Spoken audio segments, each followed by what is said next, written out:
Assalamualaikum warahmatullahi wabarakatuh. Perkenalkan nama saya Incan Samadi. Kali ini dengan tiga digit NIM terakhir 063. Kali ini saya ingin menjelaskan pendahuluan program C++.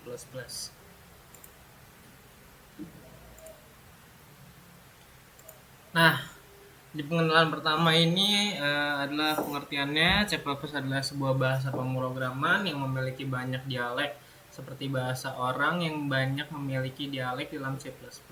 Dialek bukan disebabkan oleh karena si pembicara berasal dari Jepang atau Indonesia, melainkan karena bahasa ini memiliki bahasa beberapa compiler yang berbeda.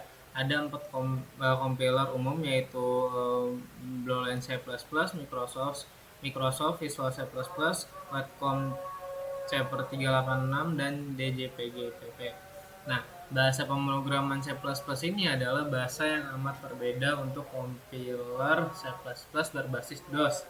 Akan memerlukan beberapa kata kunci keywords. Nah, keyword sendiri tidak cukup untuk difungsikan sebagai input dan output.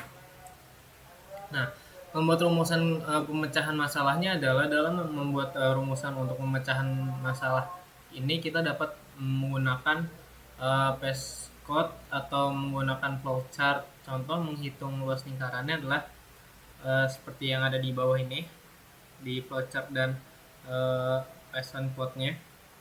Start, P, input, radius.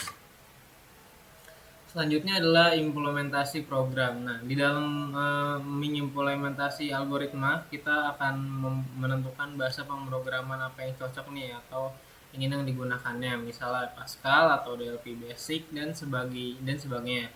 Jika program diimplementasikan dengan bahasa pemrograman yang bersifat visual dan event driven, melibatkan desain form dan event-event seperti Visual Basic atau DLP, maka perlu pula yang diperhatikan langkah-langkah berikut. Nah, di sini ada beberapa langkah berikut untuk melibatkan desain form dan event-eventnya. Yang pertama adalah menambahkan objek-objek kontrol pada form seperti edit box, combo box, button, dan lain-lain. Lalu mengatur posisi kontrol, properties kontrol atau seperti caption, warna, jenis tulisan, dan sebagainya. Serta urusan fokus objek-objek yang ada di form. Nah, pemberian nama objek kontrol yang sesuai, misalnya untuk input diameter yang diberi nama text diameter. Lalu menemukan event-event kontrol yang berpengaruh pada fungsionalitas program mulai coding program.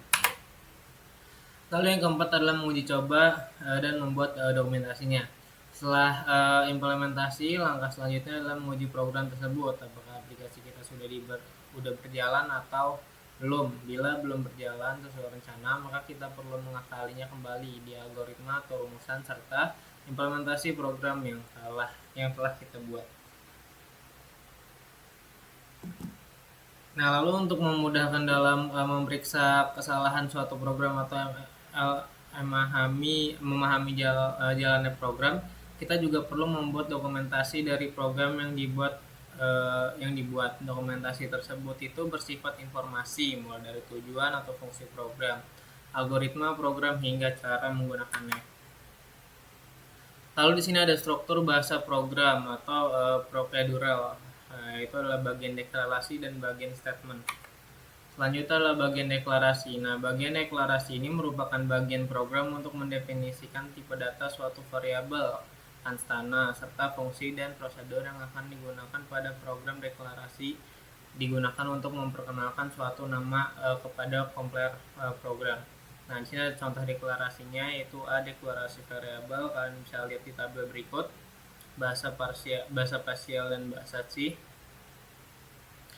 Nah, lalu penjelasannya dalam bahasa spasial variabel ini dideklarasikan dengan reverse word var, kemudian diikuti dengan nama variabel identifier, lalu baru diikuti oleh tipe data variabel itu. Sedangkan dalam bahasa C, deklarasi itu diawali oleh tipe data, kemudian diikuti oleh nama variabel tersebut.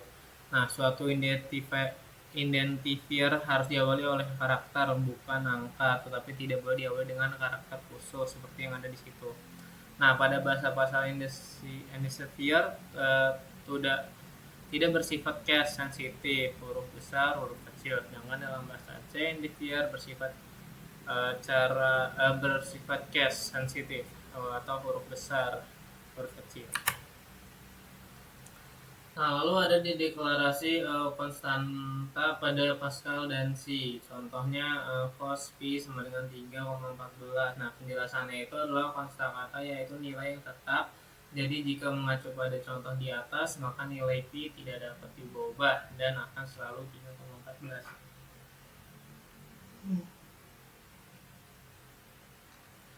Deklarasi tip data pada Pascal kanan dan Hasdan C kiri. Kalian bisa lihat di situ. Segera tipe dan startnya. Nah, lalu penjelasannya adalah yang pertama ada 3 penjelasan di tabel tersebut, yaitu adalah tipe data yang sederhana. Nah, tipe data sederhana ini merupakan tipe data yang paling kecil yang hanya melibatkan tipe data sederhana, suatu item data.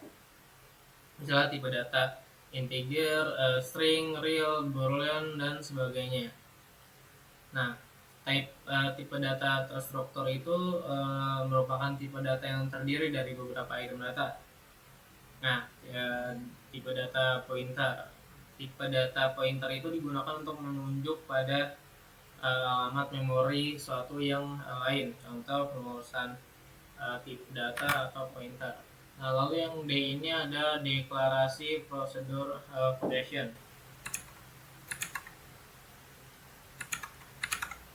Nah, di sini ada bahasa Pascal dan bahasa C. Kalian bisa lihat di tabel tersebut. Lalu ada penjelasannya dalam bahasa Pascal, prosedur, dan function dideklarasikan oleh reserved word, prosedur, dan function untuk membedakan keduanya.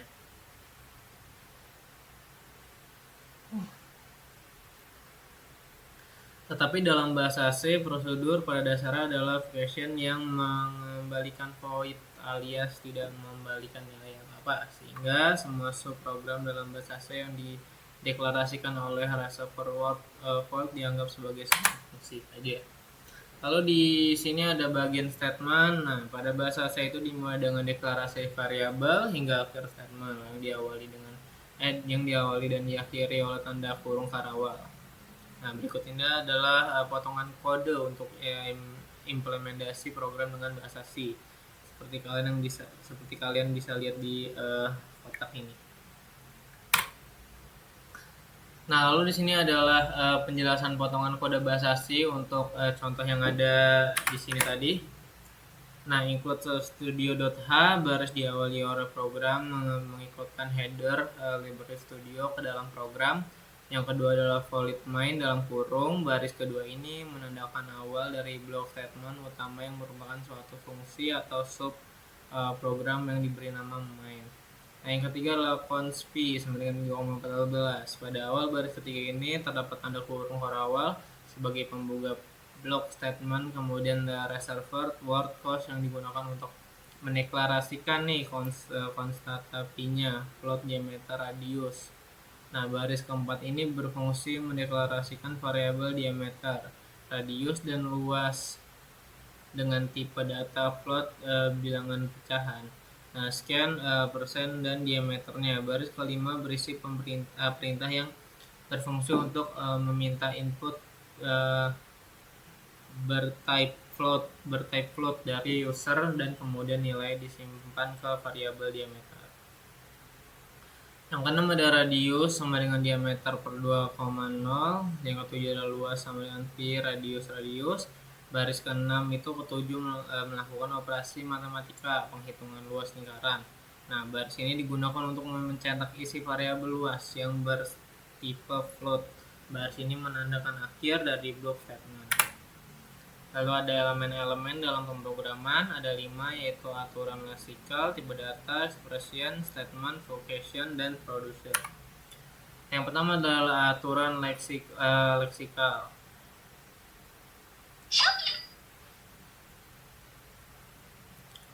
Nah, aturan leksikal ini, yang dimaksud aturan leksikal itu digunakan dalam bentuk suatu deklarasi, definisi maupun statement hingga menjadi suatu project yang utuh. Aturan ini meliputi beberapa elemen antara lain token, komentar, identifier, keywords atau reserved words atau operator.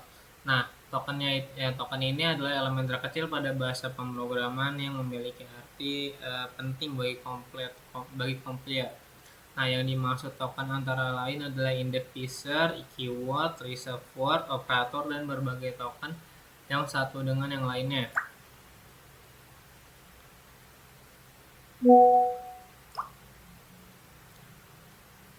Nah, itu yang dipisahkan dengan satu atau spasi tab baris baru atau komentar. Lalu di sini ada komentar yaitu teks atau kumpulan karakter yang diabaikan oleh kompiler, dan untuk teks itu setelah tanda garis miring dianggap sebagai komentar atau satu baris berikut adalah contoh penggunaan komentar dalam bahasa C. Nah, lalu di sini ada identifier.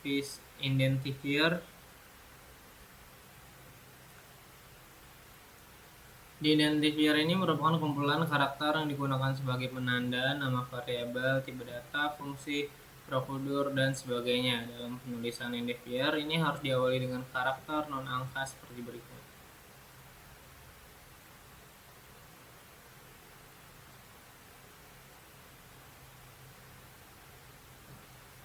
Nah, ini ada identifiernya, merupakan kumpulan karakter yang digunakan sebagai penanda nama variabel, tipe data, fungsi, prosedur, dan sebagainya. Dalam penulisan identifier harus diawali dengan karakter non-angka seperti berikut.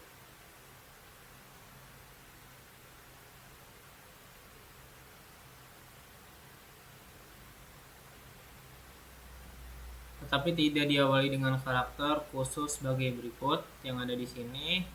Nah, dalam bahasa C, identifier bersifat case atau sensitif. Maksudnya huruf besar dan huruf kecil dianggap sebagai identifier yang berbeda.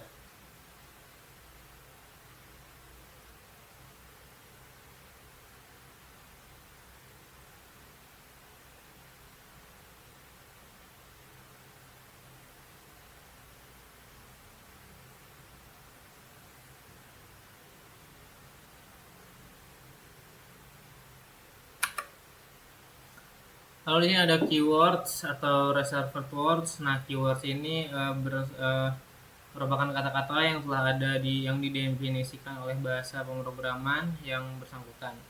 Kata-kata tersebut telah memiliki definisi yang sudah tetap dan tidak dapat berubah sehingga tidak dapat digunakan sebagai identifier. Nah, yang termasuk keyword dalam bahasa C itu seperti ini, ada di sana.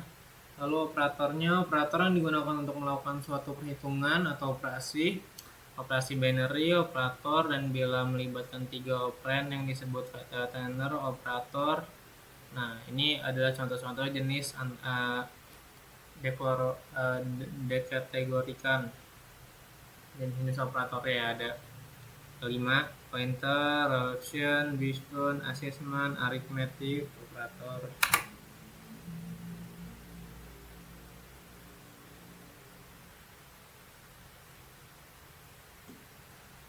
Lalu ada arithmetic operator yang termasuk dalam arithmetic operator antara lain penjumlahan plus. Pada bahasa C terdapat juga operator plus sebagai prefix, enhancement, misalnya operasi i++ atau plus i akan melakukan enhancement nilai i sebesar i. Nah, pengurangannya seperti penjumlahan. Pada bahasa C juga terdapat operator sebagai prefix decrement. Nah, lalu kalian bisa lihat di sini operator-operator yang ada di atas itu termasuk dalam golongan operator binary karena melibatkan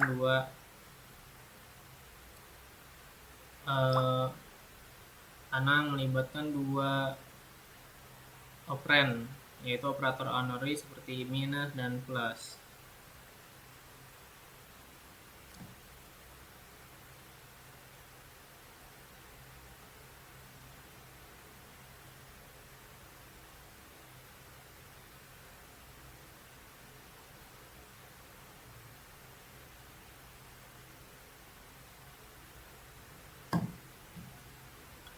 Nah, ini adalah operator yang berfungsi untuk memberi nilai suatu identifier. Kalian bisa lihat di sini. Lalu lanjutnya ada Operasi yang setelahnya ya oke, didiskusikan, maka nilai C, baris kedua bla bla bla, bitwise logical operator. Operator ini berfungsi untuk melakukan operasi bit dan logika yang termasuk dalam operator. Ini antara lain yang ada di situ.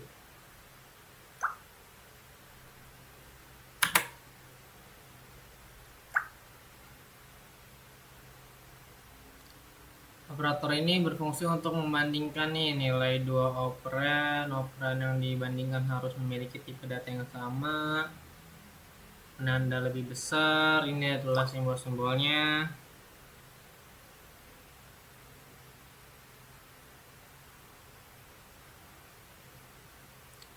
Nah, ini adalah pointer operator. Operator pointer yang digunakan untuk melakukan operasi pada operan berupa pointer dalam bahasa C.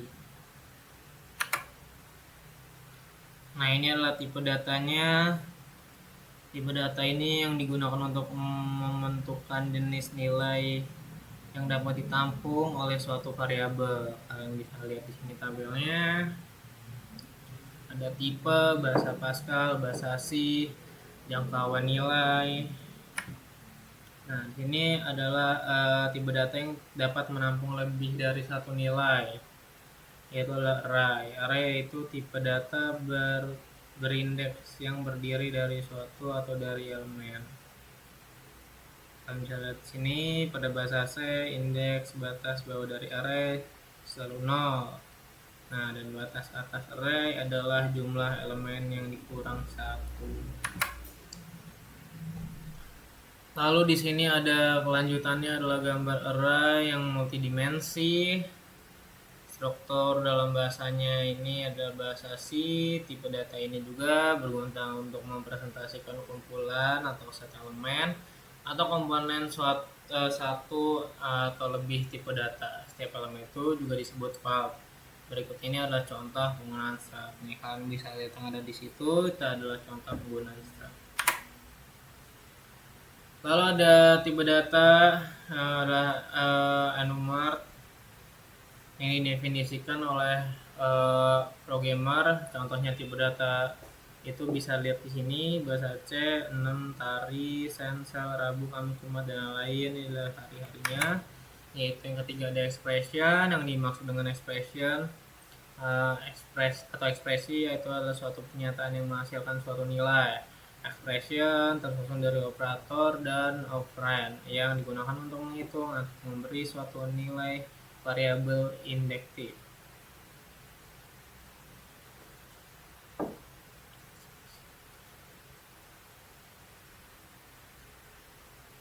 Lalu di sini adalah contoh expression. A hanya berupa nama variabel, 10 berupa suatu nilai. Kalau misalnya ini di statementnya juga ada. Lalu ada simple statement yang termasuk dalam simple statement antara lain adalah statement yang merupakan contoh statement yang digunakan untuk memberikan nilai suatu variabel, contohnya yang ada di situ. Lalu ada statement untuk memanggil function atau prosedur function yang telah didefinisikan dalam program. Lalu ada jump statement yaitu yang berfungsi untuk melompati statement lain. Ini adalah statement yang diberikan. Oke teman-teman, sekian dari saya. Saya Insan Samadi. Mohon maaf jika ada salah-salah kata. Wassalamualaikum warahmatullahi wabarakatuh.